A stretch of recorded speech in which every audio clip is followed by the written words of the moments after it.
राम राज में दूध मिला और कृष्ण राज में घी और केजरीवाल में दारू मिला, जब मन करे तब पी। ये बंदा देश को बदलेगा, देश को आगे ले जाएगा, लेकिन ये वही है ना, क्या कहते थे, मेरे पास 10 रुपए वाली पेन है। जब अगर केजरीवाल बेईमान तो पूरी दुनिया में कोई ईमानदार हो ही नहीं सकता। लेकिन इनका मिनिस्टर मनीष सिसोदिया जेल में सड़ रहा है ना, शराब माफिया, और हवाला में सतेंद्र जैन सड़ रहा है, उसको जमानत नहीं मिल रही है। बता रहे हैं कि सारा बीजेपी का खेल है। अच्छा, बीजेपी का खेल है तो बीजेपी का जज भी बैठा है, अरे जमानत भी ले लो। दिल्ली के सीएम जो है गरीबों के मसीहा के रूप में जाना जाता है। ए भैया, हे भैया, गरीबों को मसीहा किसे कहा जाता पता आपको? किसे कहा जाता, हम बताएं, समझाइए। गरीबों को मसीहा उसे कहा जाता है जो गरीबों को शौचालय दे दे, गरीबों को मुफ्त में गैस सिलेंडर दे दे, किसानों को मुफ्त में पानी मुहैया करा दे, किसानों को मुफ्त में बिजली बिल दे दे, किसानों को यूरिया टाइम पे दे दे, महिलाओं को शौचालय दे दे, आवास दे दे, जनधन खाता खोल दे, सड़कें बनवा दे, बिजली दे दे, उसे ईमानदार कहा जाता है। आपको गिना देते हैं। हाँ, केजरीवाल जी का कहना है कि इतना जो है सुविधा है दिल्ली के सदर अस्पतालों में। अच्छा, और भी यहाँ पर जो है पानी फ्री है, बिजली फ्री है, इस तरीके का कई सारे जो सुविधा है वही सब जो केजरीवाल जी। भैया, पानी फ्री है, बिजली फ्री है। सुनिए, पानी की फ्री की बात करते हो, टैंकर से तो पानी पहुँच नहीं पा रहा है, नाले का पानी पीने के लिए लोग मजबूर है। बिजली की बात कर रहे हो तो क्या जो दिल्ली में किरायादार रहते उनके बिजली का बिल माफ हो गया? सिर्फ मकान मालिकों का भी नहीं हुआ। अरे झूठ बताना बंद करो। मोहल्ला क्लिनिक में आज कुत्ते सो रहे, कुत्ते के बच्चे पैदा हो रहे। अरे तुम बात करते हो देश की राजनीति चमकाने की, देश की राजनीति चमकाने की बात करने वालों, तुम जैसे झूठा मक्कार आदमी दिल्ली में नहीं। ये तो वही है ना जो अन्ना को बोलते थे गन्ना खिला दो। अन्ना ने फिर गन्ना ही खिला के इन्हें पास किया। आज अन्ना गन्ना बन के भागते फिर रहे। तो इन भ्रष्टाचारियों की बात करेगा कौन? वही जो भ्रष्टाचारी होगा। ये तो कहते थे राहुल गांधी चोर है, सोनिया गांधी चोर है, ममता बनर्जी चोर है, अखिलेश यादव चोर है। आज उनकी गोदी में जाके झूल गई लू। अरे जितना क्यों झूल रहे हो साहब? सुनो, राम राज में दूध मिला और कृष्ण राज में घी और केजरीवाल में दारू मिला, जब मन करे तब पी। तो भैया ये सुनो, एक शराबी को उन्होंने मुख्यमंत्री बना दिया जो शराब के नशे में टल पड़ा है, और एक को इन्होंने परिणीति से शादी करा दी। कहाँ से है 360 करोड़ रुपए भाई? कहाँ से है?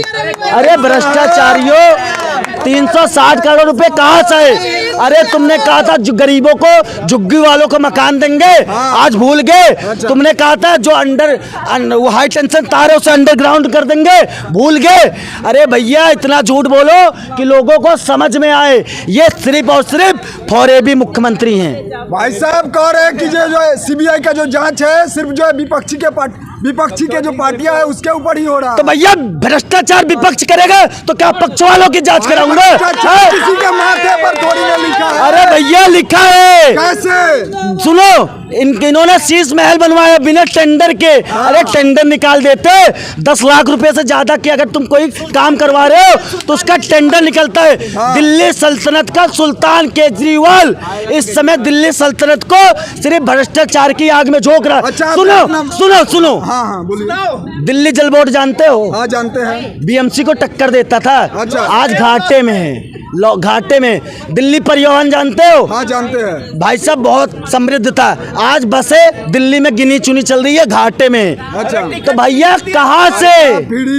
फ्री महिलाओं के लिए इतना सुरक्षा मिल रहा है। महिलाओं को सुरक्षा और क्या भैया? जो इन्होंने मार्शल नियुक्त किए थे आज वो रोडों पे भटक रहे, चने बेच रहे हैं। अच्छा। तुम तो मार्शल को जॉब दे नहीं पाए और बात कर रहे हो कि हम सरकारी नौकरी देंगे। अच्छा। अरे दिल्ली में पंजाब में भ्रष्टाचार करने वालों, तुम्हारा जो है नियत में खोट है और लोग जवाब जरूर देंगे। हाँ। अच्छा, इस बातों को लेकर के एक बार वोट करा लेते हैं। करा दिए। सुनिए, हाँ। यहाँ पे पूरी पब्लिक खड़ी है। अच्छा, और एक बार बोलूंगा तो नहीं। हाँ। एक बार बोलूंगा। हाँ। अरे मोदी जी को जो वोट देगा एक बार हाथ खड़े कर लो और मोदी की जय दिखाओ। देख लो। और केजरीवाल को वोट देने वाले एक बार हाथ उठा लो। तो देख सकते हैं केजरीवाल का एक भी यहाँ पर समर्थन नहीं दिखाई दे। नहीं दिखेगा भैया, ये दिल्ली वाले बहुत समझदार हैं। केजरीवाल, तूने मोदी को चौथी पास राजा बोला। अबे सुन, यही चौथी पास राजा है जो भारत की अर्थव्यवस्था को 5वें स्थान पे ले आया। जीडीपी 7.2 पे ग्रोथ कर रही है। भारत की इकोनॉमी इस समय 2 ट्रिलियन से 3.7 ट्रिलियन है। 37 किलोमीटर सड़कें बन रही है। 100 वंदे भारत लॉन्च कर दी। सब महंगाई भी नहीं देखिएगा। महंगाई, एक बार महंगाई का आंकड़ा बताइए आप। बताइए महंगाई का आंकड़ा, पता है आपको महंगाई का आंकड़ा कितना है? बताइए ना आप। आप ही बताइए ना, पहले सिलेंडर कैसे मिलता था? सुनिए, सिलेंडर कितने का था? 1200 का, 900 का हो गया। हाँ 900 का। ठीक है, सुनिए, पेट्रोल के दाम बढ़े थे, घट गए।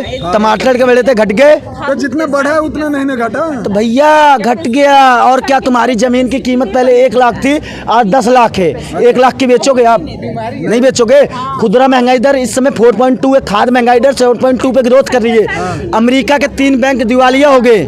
रसिया युद्ध में परेशान है। चीन अपने कम्युनिस्टवादी में परेशान है। भारत एक ऐसा जिसकी अर्थव्यवस्था मजबूत हो रही है। दुनिया को वैक्सीन दे दी, अपने भारत में मुफ्त में करा दी, तब भी हमारा भारत आज मजबूती के साथ खड़ा है।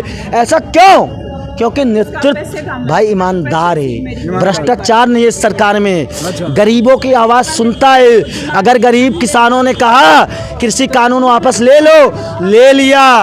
किसानों की आय दोगुनी हुई है, यूरिया फ्री मिल रही है, मतलब बहुत कम रेट में। केजरीवाल के ऊपर मुझे बहुत हंसी भी आती है। कैसे?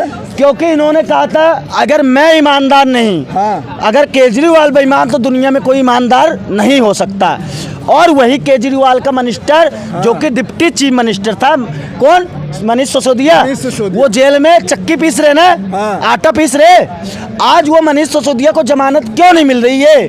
क्यों जेल में सड़ रहा है? साहब सारा बीजेपी का खेल बताया जा रहा है। अच्छा, जमानत नहीं मिल रहा। बीजेपी के जज भी बैठे क्या सुप्रीम कोर्ट में, हाई कोर्ट में? नहीं, जज नहीं है। जज तो नहीं होंगे, जज तो स्वतंत्र होते। अरे जज से जाके जमानत लो। हवाला के केस में सत्येंद्र जैन सड़ रहा है। अच्छा। उस पर जमानत नहीं मिल रही है इनको। लेकिन ये ईमानदारी का सर्टिफिकेट बांटने फिर रहे हैं पूरे देश को। अच्छा। ये वही है ना जिन्होंने आरोप लगाया था किस पे? अरुण जेटली पे। फिर जाके अरुण जेटली के पैर भी धो के पिए थे। अच्छा। कहा था माफ कर दो हमें, सुप्रीम कोर्ट में माफीनामा लिखा था। अबे माफी वीर, एक बार और माफी मांग, जब भी तुझे माफ नहीं होगा। क्योंकि माफी मांगने वाले, तेरी औकात सिर्फ माफी मांगने की है। घटिया राजनीति करने वाले लोग